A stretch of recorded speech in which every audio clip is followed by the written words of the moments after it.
Hi friends, जय श्री गणेश, जय माता दी, जय भोलेनाथ जी। कैसे हैं आप सभी? जय पितृदेव, जय गुरु माता, जय माता पिता की जय हो। आप सभी अच्छे होंगे, अपने अपने लाइफ में अच्छा कर रहे होंगे। आई होप आप लोग आगे बढ़ रहे होंगे। आपके एंसेस्टर्स, आज की रीडिंग का टॉपिक है आपके एंसेस्टर्स आपको क्या बताना चाहते हैं, क्या संदेश है उनका आपके लिए। चलिए देखते हैं cards.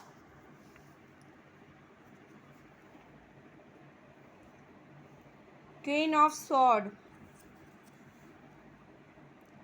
Nine of pentacles,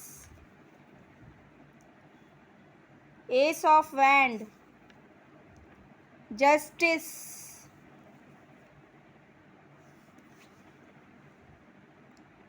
night of pentacles, four of swords, the chariot. Bottom of the deck chariot का कार्ड है। तो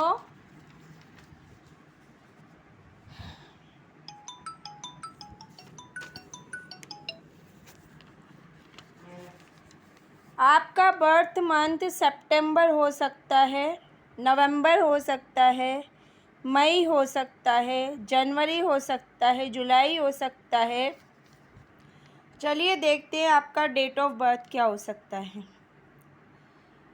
1 तारीख, 11 तारीख, 21 तारीख, 31 तारीख, 5 तारीख, 15 तारीख, 25 तारीख, 9 तारीख, 19 तारीख, 29 तारीख, 7 तारीख, 17 तारीख, 27 तारीख। व्यूअर्स, कुछ तारीखें हैं जो आपसे मैच कर सकते हैं। ये कुछ तारीखें हैं जो आपसे मैच कर सकती हैं।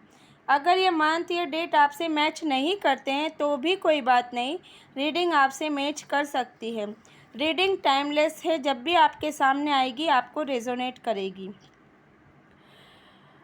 आपके पितृ आपको यह संदेश देना चाहते हैं कि आपके सामने कोई सच्चाई आने वाली है।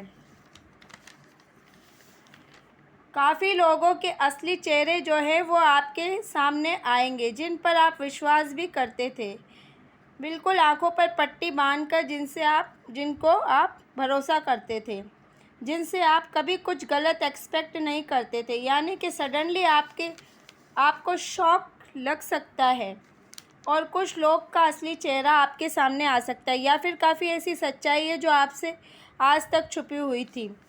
कुछ सच्चाई जो आपके सामने छुपी हुई थी, कुछ ऐसी चीज़ें हैं जो होकर भी आपके सामने नहीं थी। यहाँ पर आपके सामने कुछ आ सकता है, सच आ सकता है। ठीक है, तो आप तैयार रहें, और ये इसलिए किया जाएगा कि आपको न्याय मिल सके। आप जो डिज़र्व करते हैं आप उसे जान पाएँ, आपके साथ अच्छा हो पाए, इसलिए आपके सामने ये सारी चीज़ें लाई जाएंगी।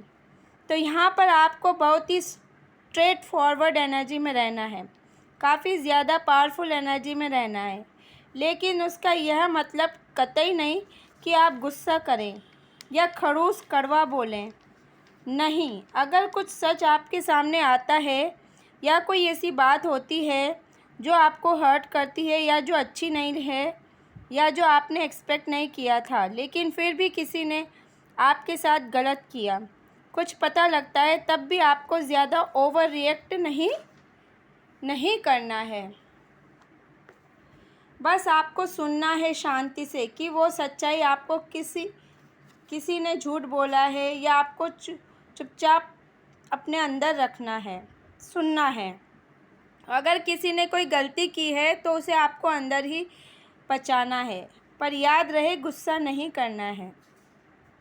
लेकिन रहना स्ट्रेट फॉरवर्ड है, यानी कि सच जानने के लिए कोई घुमा फिरा कर कोई बात करेगा तो आपको वो बात अपने अंदर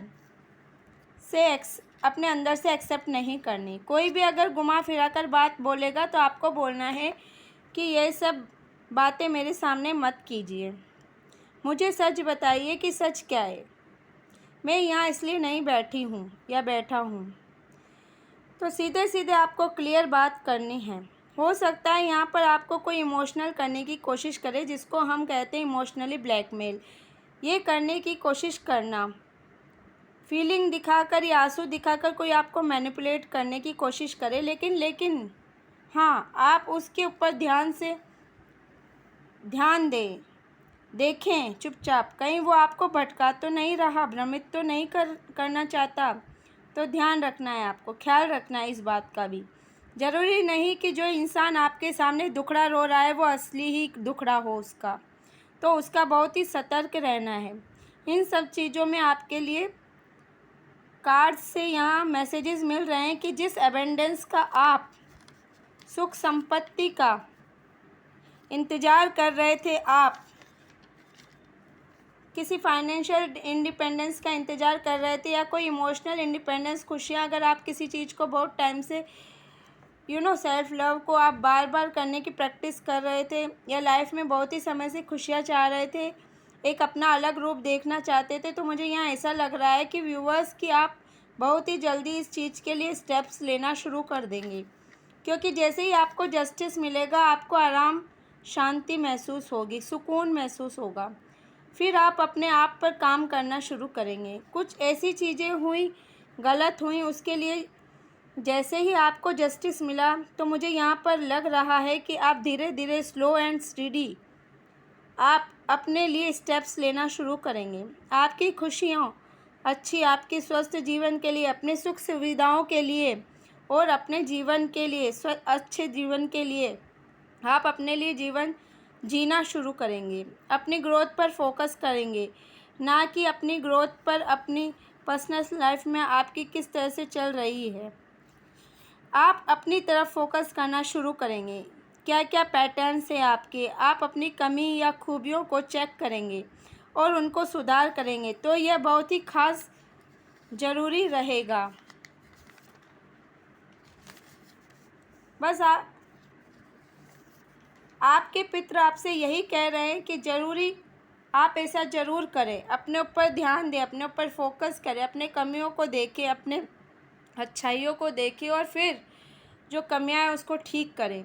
ठीक है, यह आपके लिए फ़ायदेमंद ही होगा, क्योंकि आप नई ऊर्जा महसूस करेंगे, आप पॉजिटिव एनर्जी फील करेंगे, आपको ऐसा लगेगा कि कोई फ्रेशनेस आई हो। जैसे हम जब ठंडे पानी से चेहरा धोते हैं ना, तो वो वाला एहसास आपको होगा। ध्यान रखिए फ्रेंड्स, एक फ्रेशनेस महसूस होगी आपको और आप खुद ही स्टेप्स लेना शुरू करेंगे, लेकिन धीरे धीरे। अचानक आपको एक्साइटेड नहीं होना है कि अब मैं फ्रेश महसूस करूँगी, अभी करूँगी, अब मुझे सब कुछ चाहिए, ये भी वो भी सब बस 1 महीने में ही सब हो जाएगा, ऐसा नहीं करना है व्यूअर्स।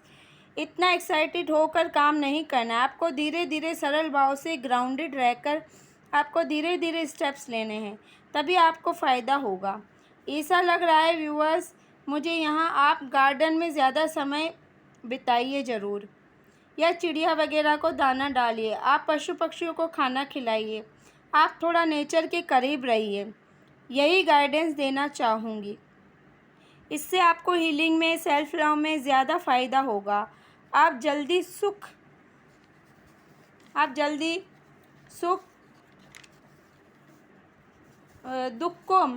जल्दी से दुख को भूल जाएंगे, आपको काफ़ी हेल्प मिलेगी, यही गाइडेंस यहाँ आपको दी जा रही है। दूसरा आपको कहा जा रहा है कि आप मतभेदों से दूर रहिए। काफ़ी लोग आपसे लड़ाई, कॉन्फ्लिक्ट करने की कोशिश करेंगे, जैसे जानकर ऐसी बात बोलना जिससे आपको गुस्सा आ जाए, जैसे किसी ने बोला हो कि थैंक गॉड आज आप काम कर रहे हो, मैंने तो आपको कभी काम करते हुए ही नहीं देखा। इसका क्या मतलब हुआ कि आपने तो किसी से कुछ कहा ही नहीं, लेकिन किसी ने आपको प्रोवोक करने की कोशिश की, जानबूझकर उकसाने का प्रयत्न किया। तो यहाँ आपको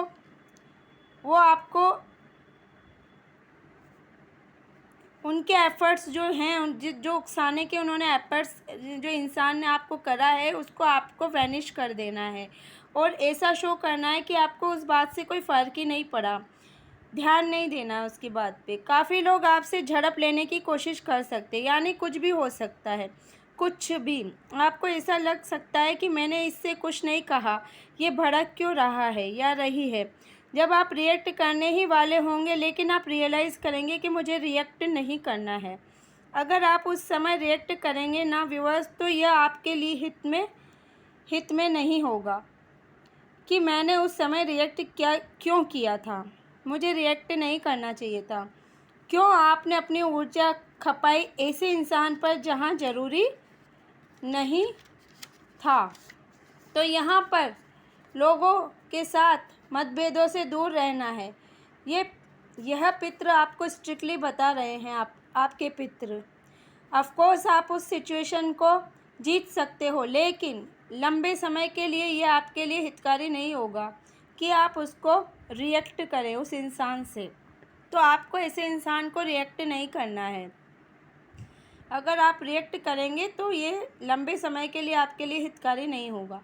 आपको पैशन शांति रखनी है, ज़्यादा फ़ायदेमंद होगा। तो आपको बातों से समाधान निकालने की कोशिश करना है। आपको पोलाइटली, प्यार से, जेंटली, मीठे मीठे बातें करें और समझाने, कन्विंस करने की कोशिश करें। अगर वो मान नहीं रहा तो ऐसे उसको समझाएं कि वो आपकी बात माने। Try to conceive, don't pressurise, force anything on anybody. यानी किसी भी चीज़ को किसी के ऊपर थोपिए मत। अगर कोई भी कन्विंस नहीं हो रहा है तो try to convince them politely. उनको प्यार से उसको अपनी बातों को समझाने की कोशिश करें, ठीक है। तो यहाँ फिर आपकी बातों में जादू दिखाई देने लगेगा कि आपकी बातों में लोग आएंगे, लेकिन आपको आक्रामक नहीं होना है और गुस्सा नहीं करना। मुझे ऐसा लग रहा है कि आपको गुस्सा ज़्यादा आता है, इसलिए आपके पितृ आपको बार बार मना कर रहे हैं कि गुस्सा ना कीजिए। और अगर आप नहीं सुनेंगे तो आपको बाद में अपने किए पर पछतावा होगा। आप रिग्रेट करेंगे बाद में, ठीक है। तो आपको गुस्सा नहीं करना। यहाँ पर चैरियट का कार्ड भी आया है। आपको कहा आप बाहर कहीं जा सकते हैं, लेकिन हेल्थ को लेकर के मुझे यहाँ रेड अलर्ट दिख रहा है। घर में आपके किसी की तबीयत ख़राब हो सकती है। अगर पहले से किसी की तबीयत ख़राब चल रही थी तो हो सकता है थोड़ी ज़्यादा ख़राब हो सकती है। चेकअप, आपको चेकअप भी कराना पड़ेगा। फिर आपको डॉक्टर को दिखाना पड़ सकता है। अगर आपकी तबीयत को दिखाना पड़ सकता है, हो सकता है आपकी तबीयत ख़राब हो जाए। अगर ट्रैवल कर रहे हैं तो ध्यान रखिए कि घर में कोई बीमार वगैरह बीमारी ना आ जाए आपके ट्रैवल करने की वजह से। या घर में अगर कोई ट्रैवल कर रहे हैं तो घर में कोई बीमार ना हो जाए, क्योंकि घर में कोई बीमारी ना आ जाए, क्योंकि ये संभावना है कि बीमार हो सकते हैं आप लोग। बीमार भी हो जाए तो ज़्यादा डरने की बात नहीं, आप बीमारी से ठीक भी हो सकते हैं, सिक होने से रिकवर भी हो सकते हैं, लेकिन ऐसी नौबत ही नहीं आनी देनी चाहिए। इसलिए अपने पास प्रिकॉशंस रखें। और अगर घर में कोई बीमारी है, हार्ट प्रॉब्लम, थायराइड प्रॉब्लम है और कुछ भी हो अगर, तो प्लीज़ अपना ख्याल रखें, अपनी केयर करें। बीपी, ब्लड प्रेशर का भी मुझे दिख रहा है, मुझे ब्लड नज़र आ रहा है, इसलिए बोल रही हूँ कि ब्लड प्रेशर से रिलेटेड अगर घर में किसी को भी इशू है, ब्लड प्रेशर लो होता है या हाई होता है, प्लीज़ तो उनका ख्याल आपको रखना है व्यूअर्स। ट्रैवल हो सकता है, लेकिन उसके लिए आपको वेरी प्रोटेक्टिव, बहुत ही आपको उससे बचने के लिए आपको बहुत ही प्रोटेक्टिव रहना है। तो ये कुछ संदेश थे आपके एंसेस्टर्स के, पितरों के। तो आई होप आपको कुछ हेल्प मिली होगी, इवन 1% ही सही, कुछ गाइडेंस तो मिली ही होगी। तो मुझे कमेंट में बताएं ज़रूर। मुझे आपकी कमेंट्स पढ़कर बहुत ही खुशी होगी कि आप क्या रिव्यू दे रहे हैं, क्या फीडबैक दे रहे हैं। मेरे लिए बहुत मायने रखता है आपके कमेंट्स पढ़ना, बहुत ही मेरे लिए अनमोल है। आप अपना टाइम देते हैं मुझे। Thank you so much friends. और वीडियो को लाइक करना तो बिल्कुल ना भूलें। अगर आप मुझे ऐसे ही सुनना चाहते हैं और भी रीडिंग में मेरी इंटरेस्टेड हैं तो सब्सक्राइब करिए। अगर रीडिंग पर नए हैं तो भी आप सब्सक्राइब कीजिए। Okay, love you all, bye bye, हर हर महादेव, जय माता दी।